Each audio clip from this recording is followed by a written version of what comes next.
আসসালামু আলাইকুম। আমি পুষ্টিবিদ তসিবা বিনতে রহমান তোরা কর্মরত আছি জাপান বাংলাদেশ ফ্রেন্ডশিপ হসপিটালে অ্যাজ এ ক্লিনিক্যাল ডায়েটিশিয়ান। অনেকে আমাদের কাছে প্রশ্ন করেন যে স্বাস্থ্যকর উপায়ে কিভাবে ওজন কমাতে পারবেন। আপনি যখনই ওজন কমাতে যাবেন তা অবশ্যই স্বাস্থ্যকর উপায় হতে হবে। কোনো ধরনের ক্র্যাশ ডায়েট বা হঠাৎ করে এই 5 দিনে আমি এত কমিয়ে ফেললাম বা 1 মাসে এত কেজি কমাবেন, এরকম কিন্তু আপনাকে কখনোই গোল সেট করা যাবে না। এতে কিন্তু আপনার লাভের চেয়ে অনেক বেশি ক্ষতি হয়ে থাকবে। তাই যখনই আপনি ওজন কমাতে যাবেন চেষ্টা করবেন একজন পুষ্টিবিদের পরামর্শ নিয়ে একটি কমপ্লিট ডায়েট চার্ট ফলো করতে। অনেকে মনে করে থাকেন যে ওজন কমানো মানেই মনে হয় না খেয়ে থাকা, কিন্তু ব্যাপারটি কিন্তু তেমন নয়। ওজন যখন আপনি কমাতে যাবেন সাধারণত বৈজ্ঞানিক ভাবে যে রিসার্চ গুলো এসেছে, সবচেয়ে হেলদি উপায় হচ্ছে প্রতি সপ্তাহে আধা কেজি থেকে 1 কেজি পর্যন্ত ওজন কমানো। তাও কিন্তু আলাদা আলাদা ব্যক্তি ভেদে এই যে পার্সেন্টেজটা বললাম এটা কিন্তু চেঞ্জ হতে থাকে। কারো কারো মেটাবলিজম অনেক হাই হয়, তাদের ওজন খুব দ্রুত কমে যায়। আবার যাদের যাদের মেটাবলিজম কিছুটা স্লো আছে এবং নানা ধরনের কোমরবিডিটিস, যেমন ধরুন ডায়াবেটিস, প্রেশারের সমস্যা, ফ্যাটি লিভার, কিডনির সমস্যা বা পিসিওএস, নানা ধরনের এ ধরনের যখন সমস্যা থেকে থাকে তাদের কিন্তু ওজনটা বাকিদের তুলনায় দেখা যায় যে অনেক ক্ষেত্রে আস্তে আস্তে কমে। আসুন ওজন কমানোর কিছু স্বাস্থ্যকর টিপস নিয়ে কথা বলি। আপনি যখন ওজন কমাতে যাবেন আপনি একটি প্লেট মেথড ফলো করতে পারেন। যেমন ধরুন আপনার যে খাবারের প্লেটটি আছে সেই প্লেটটিকে আপনি 4 ভাগে ভাগ করবেন। সেই 4 ভাগের যে 2 ভাগ অংশ আছে, মানে হচ্ছে 4 ভাগের অর্ধেক অর্ধেক পরিমাণ আপনি নানা ধরনের ফাইবার যুক্ত খাবার রাখবেন। ফাইবার যুক্ত খাবারের মধ্যে শাকসবজি এবং ফলমূল থাকতে পারে। এরপর বাকি যে অর্ধেক অংশটা আছে সেটাকে আপনি আবার ভাগ করবেন, অর্থাৎ 1/4 অংশ আপনি নানা ধরনের প্রোটিন দ্বারা ফুল করবেন। যেমন সেই প্রোটিনের মধ্যে থাকতে পারে আপনার পছন্দ মতো, কোনোদিন আপনি মাছ রাখলেন, কোনোদিন আপনি লিন মিট অর্থাৎ মুরগির মাংস রাখলেন, কোনোদিন আপনি একটা ডিম রাখতে পারেন। বাকি যে 1/4 অংশ আছে সেখানে আপনি নানা ধরনের কমপ্লেক্স কার্বোহাইড্রেট যুক্ত খাদ্য রাখতে পারেন। যেমন ধরুন আপনি লাল চালের ভাত রাখতে পারেন বা লাল আটার তৈরি রুটি রাখতে পারেন রোলড ওটস বা লাল চিরা, এই ধরনের খাবার কিন্তু আপনি দিয়ে আপনি একটা কমপ্লিট প্লেট মেথড তৈরি করে ফলো করতে পারেন। এতে করে আপনার সহজে ব্লাড সুগারের যে স্পাইকটা হয়, ইনসুলিন স্পাইকের কথা আমরা বলে থাকি, সেটা কিন্তু হবে না। এছাড়াও আপনি এভাবে যদি আপনার যে দিনের যে 3টা মিল আছে সেই 3টা মিল যদি আপনি প্লেট মেথডে ফলো করেন, বাকি 2টা বেলায় আপনি অবশ্যই কোনো না কোনো হেলদি স্ন্যাক্স রাখার চেষ্টা করবেন।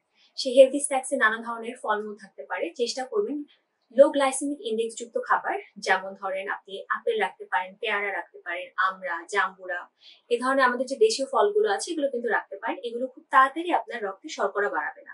এছাড়াও আপনি যখন সঠিকভাবে গাইডলাইন ফলো করে আপনি ডায়েট প্ল্যান ফলো করবেন তখন কিন্তু আপনাকে অবশ্যই বাইরের প্রসেসড খাবার, ভাজা পোড়া আইটেম, এগুলো আপনাকে একদম কমিয়ে ফেলতে হবে।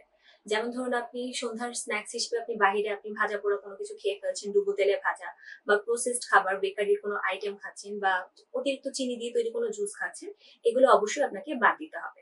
কারণ এগুলো আপনি যখন অল্প পরিমাণে খাচ্ছেন প্রচুর পরিমাণে কিন্তু ক্যালোরি ইনটেক হচ্ছে, তখন দেখা যাবে যে বাকি যে আপনি অন্য বেলায় যে আপনি সুন্দর একটা মিল ফলো করছেন সেটার যে আপনার আশানুরূপ যে ফলাফলটা পাওয়ার কথা ছিল সেই ফলাফলটা কিন্তু আপনি তখন আর পাবেন না। এছাড়াও আপনাকে অবশ্যই আপনার যে মেইন মিলগুলো আছে সেখানে পর্যাপ্ত পরিমাণে প্রোটিন রাখতে হবে। প্রোটিন আপনার পেট অনেকক্ষণ ভরা রাখতে সাহায্য করবে এবং একই সাথে আপনার মাসেল ডেভেলপমেন্টে এবং আপনার যে হরমোনাল ব্যালেন্স গুলো আছে সেগুলো কিন্তু ঠিক করতে আপনাকে হেল্প করবে। এক্ষেত্রে অবশ্যই চেষ্টা করবেন যে লাল মাংসগুলো অ্যাভয়েড করে আপনি অবশ্যই লিন মিট রাখবেন। যেমন ধরুন মুরগির মাংস রাখতে পারেন, বড় যে তৈলাক্ত মাছগুলো আছে সেগুলো রাখতে পারেন, ছোট মাছও রাখতে পারেন। ডিম এখানে খুব ভালো একটি অপশন হতে পারে। এছাড়াও নানান ধরনের ডাল থাকতে পারে, আপনি ছোলা রাখতে পারেন, সেদ্ধ ছোলা হালকা একটু ভুনা করে আপনি রাখলেন, সাথে সালাদ যোগ করলেন। এভাবে কিন্তু আপনি নানা ধরনের প্রোটিন আপনার খাদ্য তালিকায় রাখতে পারেন। যেমন ধরুন বিকালের স্ন্যাক্সে আপনি কিন্তু 1 মুঠ বাদাম খেতে পারেন, এটা খুবই ভালো একটা অপশন। বা আপনি ধরেন আপনার নানা ধরনের seeds, chia seeds, pumpkin seed, এই ধরনের খাবারগুলো আপনার খাদ্য তালিকায় রাখতে পারেন। এছাড়াও আপনাকে অবশ্যই আপনার যে হরমোনাল ব্যালেন্স এবং আপনার ইলেকট্রোলাইট ব্যালেন্স ঠিক রাখার জন্য নানান ধরনের শাকসবজি এবং ফলমূল অবশ্যই আপনার খাদ্য তালিকায় রাখতে হবে। একই সাথে আপনাকে অবশ্যই নিশ্চিত করতে হবে আপনার বয়স এবং আপনার ওজন অনুযায়ী আপনি যেন দৈনিক অন্তত 8 থেকে 12 গ্লাস পর্যন্ত পানি আপনি ঠিক মতো পান করেন। এক্ষেত্রে আপনাকে প্রসেস যে খাবারগুলো ওগুলো বাদ দেওয়ার পাশাপাশি অতিরিক্ত চিনিযুক্ত যে খাবারগুলো আছে সেগুলোও বাদ দিতে হবে। এবং অবশ্যই আপনাকে আপনার যে লাইফস্টাইলের নানান ধরনের পরিবর্তন, হেলদি পরিবর্তনের কথা আমি বলে থাকি, এগুলো আনতে হবে। যেমন ধরুন আপনাকে ঠিক মতো ঘুমাতে হবে, ঘুমটা অবশ্যই রাতে ঘুম হতে হবে। সবসময় আমরা বলে থাকি রাত 11টা থেকে রাত 3টার যে ঘুমটা এটা সবচেয়ে বেশি গুরুত্বপূর্ণ, তাই চেষ্টা করবেন খুব তাড়াতাড়ি আপনারা যেন বেডে চলে যান। খাবার ঘুমানোর থেকে অ্যাটলিস্ট 2 ঘন্টা আগে আপনার যেন লাস্ট মিলটা হয়, এভাবে আপনারা খাদ্য পরিকল্পনা করবেন। এবং এই ঘুমটা আপনি ঠিক মতো নিশ্চিত করবেন। দরকার হলে আপনি সকাল সকাল উঠে যান, খুব বেশি টায়ার্ড লাগলে আপনি দুপুরে আবার 1 ঘন্টা একটু ন্যাপ নিয়ে নেন, এতে কোনো সমস্যা নেই। কিন্তু আপনাকে লাইফস্টাইলে অবশ্যই পরিবর্তন আনতে হবে। ঠিক মতো ঘুমানো, পর্যাপ্ত পরিমাণে পানি পান করা এবং একই সাথে আপনাকে হাঁটা চলা এবং ব্যায়াম করতে হবে। ধরুন আপনি কিছুই করতে পারছেন না, তবুও যেন দৈনিক আপনার অন্তত 30 মিনিট হাঁটা হয় এবং সপ্তাহে হালকা একটু ব্যায়াম করলেন। তাও যদি না পারেন, আপনি অফিসে যখন আপনি দীর্ঘ সময় বসে বসে কাজ করছেন, চেষ্টা করবেন প্রতি আধা ঘন্টা 1 ঘন্টা পর পর একটু উঠে আপনি যেন 5 মিনিটের ছোট্ট একটা ওয়াক নিয়ে আসতে পারেন।